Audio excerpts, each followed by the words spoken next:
అధికారంలోకి వచ్చాక తొలి సంతకమేమో మెగా డిఎస్సి మీద పెట్టారు అధ్యక్ష. 6 నెలల్లో డిఎస్సి ఉద్యోగాలు భర్తీ చేస్తామన్నారు అధ్యక్ష. 9 నెలలు అయ్యింది అధ్యక్ష, ఒక్క టీచర్ పోస్ట్ కూడా భర్తీ చేయలేదు అధ్యక్ష.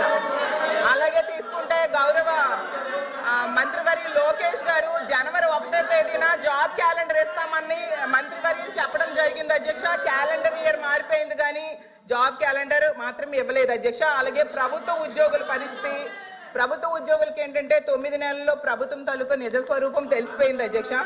ఎందుకంటే ఒక్క డిఏ కూడా 9 నెలల్లో ఇవ్వలేదు అధ్యక్ష. అసలు ఒక్క డిఏ కూడా ఇవ్వని ఏదైనా ఉందంటే అది ఈ కూటమి ప్రభుత్వంలో ఉన్న ఈ పరిపాలనలోనే అధ్యక్ష. అలాగే అధికారంలోకి రాగానే ఐఆర్ ఇస్తామన్నారు అధ్యక్ష. 9 నెలలు అయింది, 9 పైసలు కూడా ఇవ్వలేదు అధ్యక్ష. ఉద్యోగులకేమో పిఆర్సీ ఇస్తామన్నారు అధ్యక్ష. గతంలో జగన్మోహన్ రెడ్డి గారు వేసిన పిఆర్సీ కమిషన్ చైర్మన్ ఏమో బెదిరించి రాజీనామా చేయించారు అధ్యక్ష. ఇప్పుడు 9 నెలలు అయినా కూడా కొత్త చైర్మన్ ని అపాయింట్ చేయలేదు అధ్యక్ష. అధ్యక్ష చైర్మన్లు బెదిరిస్తాయంట అధ్యక్ష. ఎక్కడ బెదిరించా?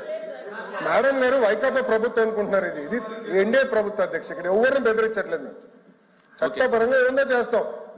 చైర్మన్లు బెదిరించాలంటే ఎట్లా అధ్యక్ష? ఇది సిపిఎస్ రద్దు చేస్తారన్నారు, రద్దు చేస్తారా చెప్పానండి సార్. సరెండర్లు ఎన్ని పెండింగ్ పెట్టి వెళ్ళారు సార్. పోలీస్ సోదరులు రావాల్సిన సరెండర్ చాలా పెండింగ్ పెట్టారు.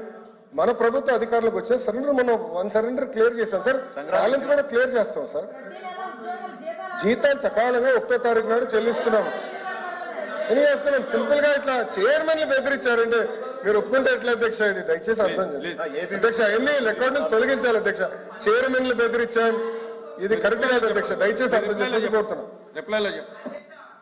9 నెలల్లో కాంట్రాక్ట్ ఉద్యోగులు, అవుట్ సోర్సింగ్ ఉద్యోగులు రోడ్డెక్కే పరిస్థితి అయితే వచ్చింది అధ్యక్ష.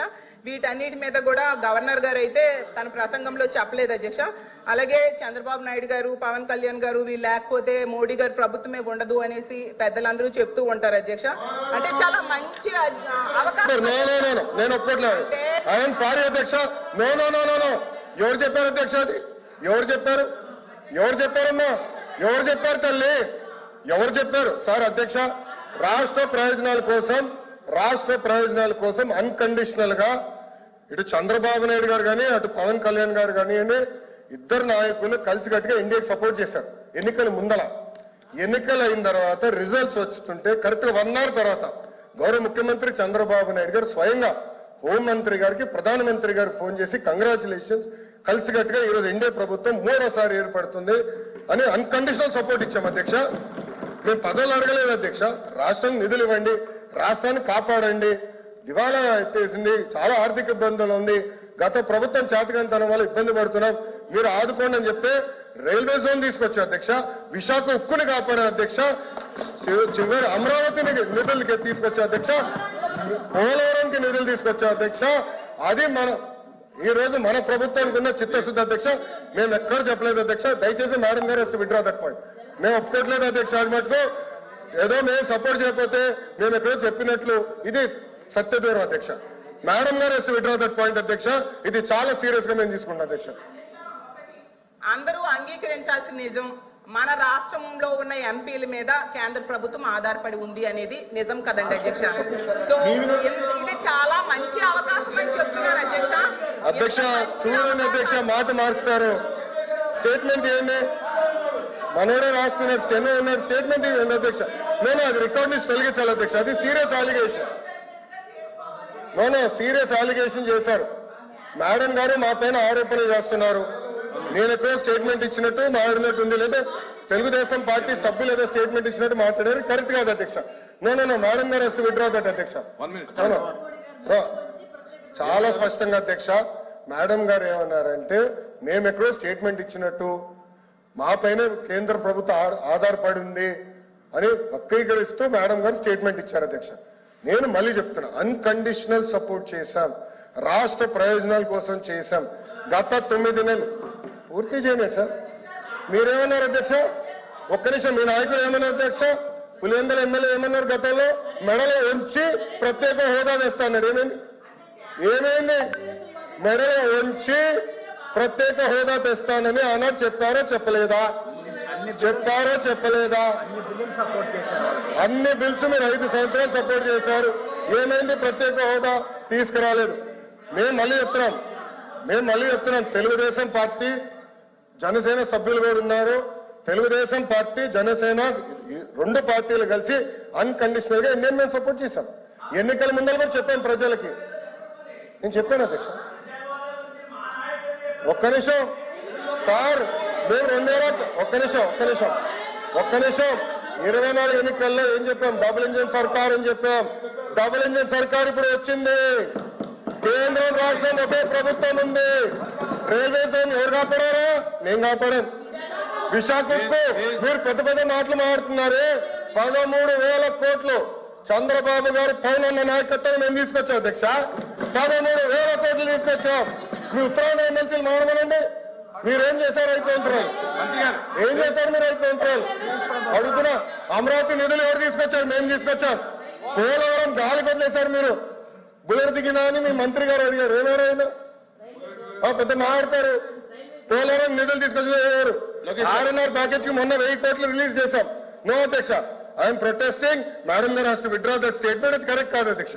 I'm sorry. ఓకే, సభ్యులు ఉన్నారని చెప్పొచ్చు, ఐ హావ్ నో ప్రాబ్లం.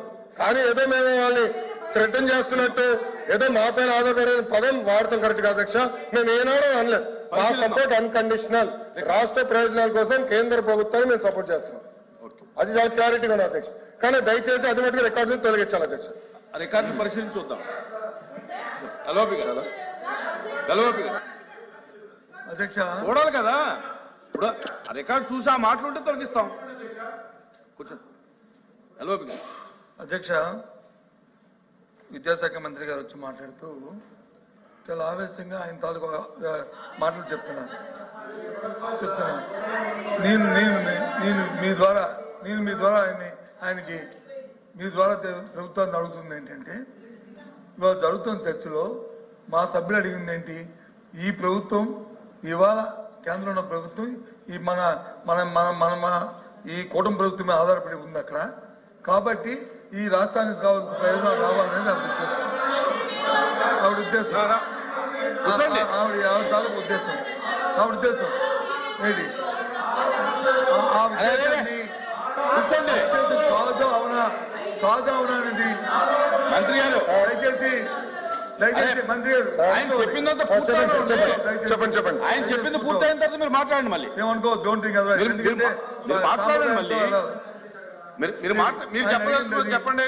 ఆమె చెప్పింది అది కాదు, మా మీద ఆధారపడలేదు, లేదు మాకు అవసరం లేదు అని అంటే అదొక వేరే విషయం. ఇప్పుడు మీరే చెప్తున్నారు రాష్ట్ర ప్రయోజనాల గురించే మేము ఉన్నామని. ఎస్, రాష్ట్ర ప్రయోజనం. ఆ రాష్ట్ర ప్రయోజనాల్లో భాగంగానే ఈ రాష్ట్రానికి ప్రయోజనం కలిగించే ఈ అంశాలు చేయమని చెప్తుంది మా సభ్యురాలు. ఆ ప్రయోజనాలు తీసుకోమనే చెప్తుందే మా సభ్యురాలు. అంతకంటే ఇంకో ఉద్దేశం లేదు. మీరు చెప్తున్నారు ఏమని? అప్రస్తుతంగా సభలో లేని వ్యక్తులను వచ్చి మా నాయకుడు జగన్మోహన్ రెడ్డి గారి పేరు కూడా ఆయన తీసుకున్నారు. మరి అంతకుముందు ప్రభుత్వంలో 2004 నుంచి 2014 నుంచి 19లో ఉన్నప్పుడు ఏంటి మరి ప్రత్యేక పదవి చూసి ప్రత్యేక ప్యాకేజీకి వచ్చి మీరు వచ్చి అయిపోలేదు, వాళ్ళతో మొత్తం అయిపోలేదు. ఆ రోజు రాష్ట్ర ప్రయోజనాలు కనిపించలేదా? ప్రత్యేక ప్యాకేజీ వ్యాపారం విషయం వారికి తెలియదా? ఎందుకు చేశారు అది? ఎందుకు చేశారు? అప్పుడున్న సందర్భం బట్టి ఆ కార్యక్రమాన్ని లేకపోతే ఈ కర్మ ఎందుకు ఈ రాష్ట్రానికి ఈ కర్మ ఎందుకు వచ్చింది? ఎందుకు ఇది వచ్చింది ఆలోచించాలి. కాబట్టి దయచేసి సమయం పాటించి సభ్యులు మాట్లాడుతుంది తర్వాత మీరు దానికి మీరు రిప్లై చెప్తారు. చెప్పండి. మీ రిప్లైలో మీ ఇష్టం ఏం చెప్తారో చెప్పండి. మేము వింటాం ఇక్కడ కూర్చొని. వాస్తవాలు చెప్పండి. మీరు ఇంటర్ప్రిటేషన్ చేయడం గౌరవ మంత్రి ఆవిడ మాట్లాడడం అది సంబంధించిన దయచేసి కొంచెం కోపపట్టండి. మీరే కదా రిప్లై చెప్తారని అనౌన్స్ చేశారు. రిప్లై మీరే చెప్తారు. చెప్పండి, తప్పేముంది? వెయిట్ చేయండి 10 నిమిషాలు. అంతేగాని ఈ విషయాన్ని చెప్పుకుని వెళ్తుంటే ఇది ఎక్కడికి వెళ్తుంది? కాబట్టి దయచేసి మంత్రి గారు సమయం పాటించి సందర్భాన్ని బట్టి మాట్లాడడం అనేది సంబంధించిన నేను తెలియజేస్తాను. లోకేష్ గారు. అధ్యక్ష, ఇప్పుడు హౌస్ ఆంధ్ర రాష్ట్ర ప్రజలందరూ చూస్తున్నారు, లైవ్ లో కూడా చూస్తారు. మేడం గారు మాట్లాడుతూ ఎగతాళిగా మేమేదో అన్నాము మా పైన. మేడం గారు ఒక్క నిమిషం పూర్తి చేయండి. ఎవరో సభ్యులు చెప్పారు, నేను పూర్తి ఎవరికి నేను మాట్లాడలో మళ్ళీ నేను ఇప్పుడు నుంచున్నా, నా ఛాన్స్ మాట్లాడాను. నేను ఎగతాళి చేస్తూ కేంద్ర ప్రభుత్వంతో మా పైన ఆధారపడి ఉంది అంటాం కరెక్ట్ కాదు అధ్యక్ష. నేను మళ్ళీ చాలా స్పష్టంగా చెప్తున్నా, తెలుగుదేశం పార్టీ కానీ జనసేన పార్టీ కానీ అన్కండిషనల్గా మేము సపోర్ట్ చేసాం కేంద్ర ప్రభుత్వం. ఆనాడు ప్రధానమంత్రి గారిని చంద్రబాబు నాయుడు గారు కానీ పవన్ అన్న కోరింది రాష్ట్రాన్ని మీరు కాపాడాలి, పెట్టుబడులు నిధులు ఇవ్వాలి అని చాలా స్పష్టంగా చెప్పాం. దాంట్లో భాగంగా మేము తీసుకొచ్చాం. రైల్వే జోన్ తీసుకొచ్చింది మేము అధ్యక్ష. విశాఖ ఉక్కుని కాపాడింది ఎన్డీఏ ప్రభుత్వం అధ్యక్ష. గతంలో కాపాడింది ఎన్డీఏ ప్రభుత్వం, మళ్ళీ కాపాడింది ఎన్డీఏ ప్రభుత్వం అధ్యక్ష. వాజ్పేయి గారు కాపాడారు, ఇప్పుడు నరేంద్ర మోడీ గారు కాపాడారు. మేము వెళ్ళి మాట్లాడాం, మేము చర్చించాం, అది జరిగింది. అంతేకాకుండా అధ్యక్ష అమరావతికి నిధులు తీసుకొచ్చాం, పోలవరానికి నిధులు తీసుకొచ్చాం. సో అధ్యక్ష మళ్ళీ నేను మేడం గారిని కోరేది, కేంద్ర ప్రభుత్వం సహకారం ఆంధ్ర రాష్ట్రానికి చాలా చాలా అవసరం. వక్రీకరిస్తూ ఎగతాళి చేస్తూ మాట్లాడటం కరెక్ట్ కాదు. మేము అన్కండిషనల్ గా సపోర్ట్ చేసాం. యూఆర్ పార్ట్ ఆఫ్ ఎన్డీఏ అధ్యక్ష. మళ్ళీ ఎన్నిసార్లు చెప్పాలి నేను? మా సపోర్ట్ అన్కండిషనల్. ఎన్నికల ముందల మేము చేరం ఎన్డీఏలో ఎలాంటి కండిషన్స్ పెట్టకుండా రాష్ట్ర ప్రయోజనాల కోసం ఎన్డీఏలో మేము కానివ్వండి, పవన్ అన్న నాయకత్వంలో జనసేన కానివ్వండి, మేము చేరం అన్కండిషనల్ గా సపోర్ట్ చేస్తున్నాం. దాంట్లో భాగంగానే ఈరోజు ఎప్పుడు రాని విధంగా మీరు 5 సంవత్సరాల్లో తీసుకురాలని నిధులు మేము 9 నెలల్లో తీసుకొచ్చాం అధ్యక్ష. అది తెలుగుదేశం పార్టీకి జనసేన పార్టీకి ఉన్న చిత్తశుద్ధి, ఆంధ్ర రాష్ట్ర ప్రజల పట్ల మాకున్న చిత్తశుద్ధి అధ్యక్ష. దయచేసి అది గమనించుకుని కోరుతున్నాను. అందుకే అధ్యక్ష రికార్డులు చూడండి. నాకు తప్పు అర్థం ఉంటే ఓకే, నో ప్రాబ్లం, కానీ దయచేసి రికార్డులు పరిశీలించి తొలగించాలని కోరుతున్నాను. కూర్చోండి కూర్చోండి ప్రత్యేక హోదాని మేడం, మీరు కాంట్రవర్సీ లేకుండా